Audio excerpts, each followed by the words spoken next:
విషయాలు ఏంటంటే రియల్ ఎస్టేట్లో మార్కెటింగ్ చేయాలనుకున్న వాళ్ళకి ఒక సువర్ణ అవకాశం.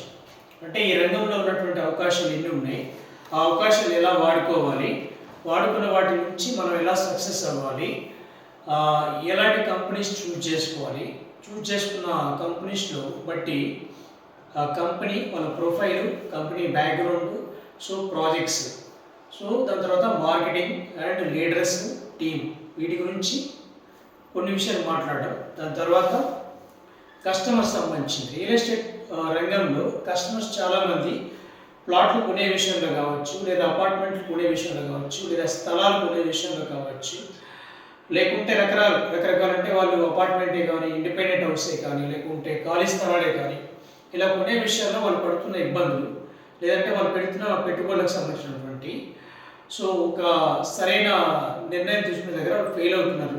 ఆ ఫెయిల్ అవుతున్న దానికి వాళ్ళు రైట్ ఇన్వెస్ట్మెంట్ ఎక్కడ పెట్టాలి, రైట్ కంపెనీ ఏది అని ఫైండ్ అవుట్ చేయడానికి నేను ఒక మంచి అడ్వైజ్ ఇవ్వాలనుకుంటున్నాను. ఓకే.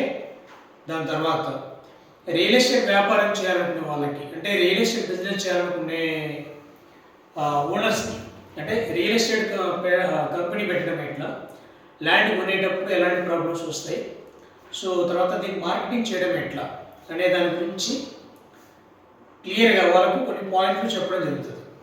అర్థమైందా? సో ఈ పాయింట్స్ ఏంటంటే రాసారా? అయిపోయింది.